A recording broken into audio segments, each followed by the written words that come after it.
Hello everyone, so welcome to my channel LearnQ. So today it is day 2 of practicing Python for coding practice, or you may practice these questions for your interview purposes as well, and basic practices for your exams too. So here today we'll be practicing reversing a string without built-in functions, checking if a string is a palindrome, and write a program, like we'll be trying to write a program to accept a string value from the user and accept a char value. Then we will count like how many times the character appears in that string. So this is all for today. We'll start one by one. So let's start with the first question. So we have reverse a string without built-in functions. So I'll do as we did input. INP is the variable where I'm trying to save my input. Input is again the keyword to take input from the user. Enter the string. Like as I said, it's just string formatting because I want to see it like beautifully. So I want to enter the string. You'll see it again. Then I want to reverse it. So reversed input, I'll keep it blank string so that it will get filled. So without built-in function, for I in input reverse input equals, I'll explain you this with plus reverse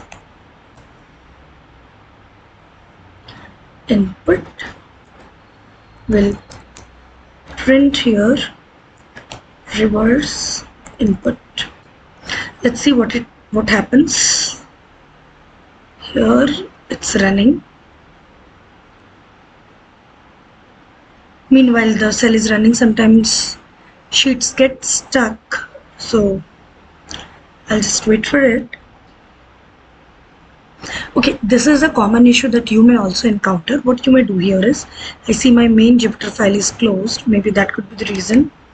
So I'll open the new file again here. I'm just trying to open the base Jupyter notebook here. So let it open. I hope you are seeing this.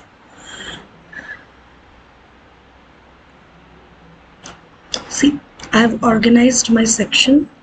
Now I'll go to LearnQ, practice day 2.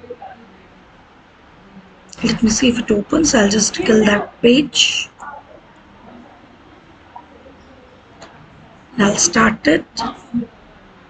So now you may see it open. I'm going to run. So now you see I write here hello. You see the opposite is the reverse string is coming. How I did it, like usually if I want to do it without built-in function, I'll explain you the indent process first. So it will be like, you see as print reverse input. So as you'll see, now it will come as SA. So what happens here is, this is indentation. Whenever we have to slice or we want to indent, what happen is, I'll tell you about indexing first. Sorry, not indentation, indexing. So indexing, how it works, I'll tell you. It starts with, like if I tell you SMRITI, it starts with 0. So basically S place is 0, M is 1, R is 2, I is 3, T is 4, again I will be 5. So if I say I want to index it from 0 to 3, so 0, 1 and 2 will come. It will not take 3. So like if I say input equals Smriti directly, now I tell you INP 0 to 2, so you can see here SM 0, 1 will come because 2, the last 1 at the index, it is not counted, it goes till n minus 1. If I put some step here like 1, or I'll just take 4, the value is very much clear then. So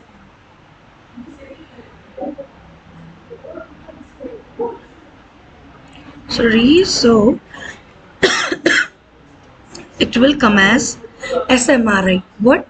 Because it's SMRI TI. So 0 to 4. 0, 1, 2, 3, 4. Obviously 4 is not counted. By the step of 1. If I give you by the step of 2. So it's missing in between. 2 step. 0. 1 step is missing. Second step it is taking. I did not come because I is at the 4th step that it has to skip. The second value it needs to take. So we need to take care in that process. So this is complete indexing, and you may call it like I have sliced data from here. So this is slicing. Okay, 2 steps. So this is 0 is start index for this example. 4 is the end index. So it will be considered as n minus 1. Then I'll just correct it so that you all may make a note along with me. Then the last 2 is the step count. Okay, so the same thing I'm doing here now, without using built-in functions. So what's happening for I in input, like hello I took, correct? So my input is hello. So what basically I'm doing here is reverse is my empty string to store my output. Finally I want to store it at some variable, right? So that is the thing for I in input. So as we know, I goes for iteration. So first one is h went here. So reverse input is equals h plus reverse. So it was empty anyways. So it took h first. Now second iteration. It is e. E went. So reverse input already has h. So I e plus h. So it became at the next step eh. Okay. Third step it says L.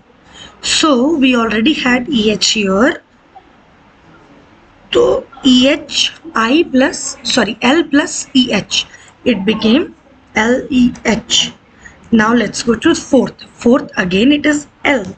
So again it became LLEH. Now it became O. So it became OLLEH. So now when we try to print it, hello again, we see OLLEH, which is reversed string without built-in function. To reverse a string, this is basically the built-in function. If you start from the beginning, go till end and minus 1 step. When I say minus 1, as the indexing starts from 0, if you start indexing from backward direction, it starts from minus 1. So this is actually reversing a string without built-in function, and this is using indexing. So it's done here. Please take a pause here and practice it. Second, check if a string is a palindrome. Let's see this. Let's go ahead, check if it is a palindrome. So if we go ahead and check if it is a palindrome, so palindrome, I mean MATM, it should be same when it is reversed. Okay, and these kinds of words, they are palindrome. Like when you reverse it, you get the same value. It is not at all changed. It will be same. So now let's see it. Same concept you may follow. So input,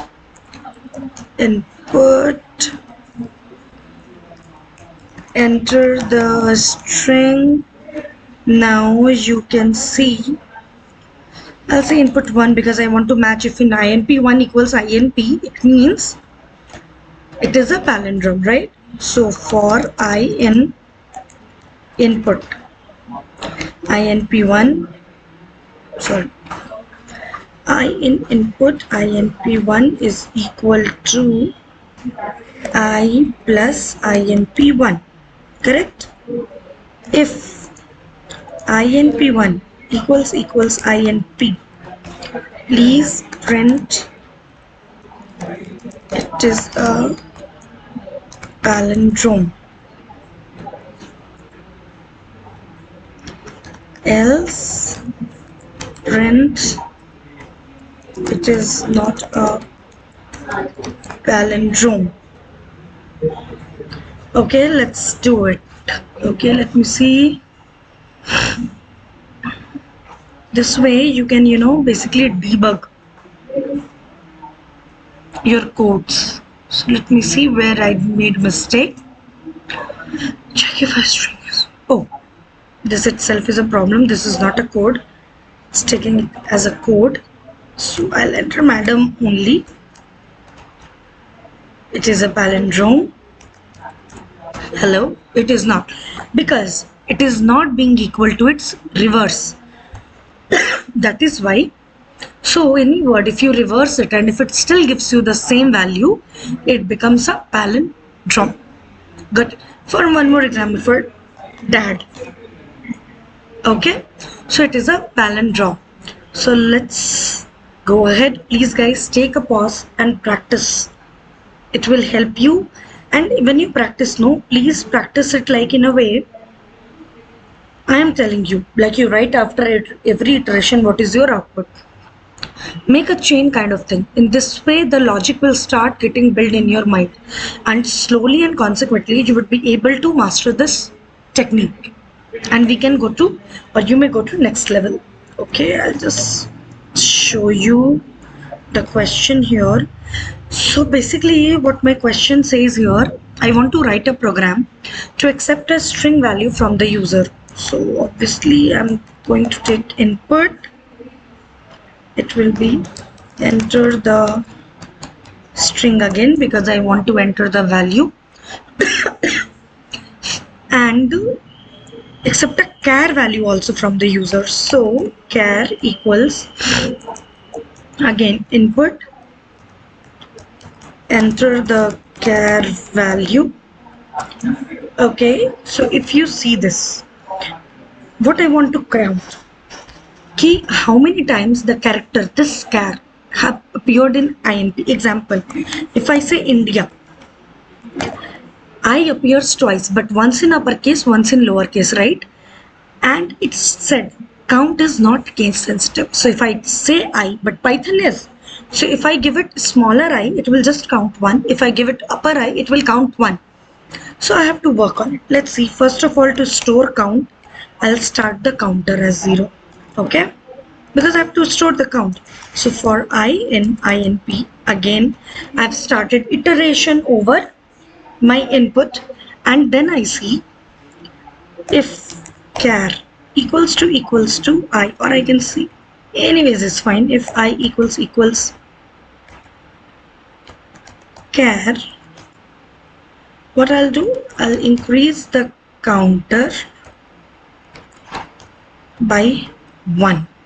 Okay, then print count. But what will I see here? I'll show you. India, I, it's just counting 1. Okay, but it's twice. If I type India again and I give uppercase, again it says 1.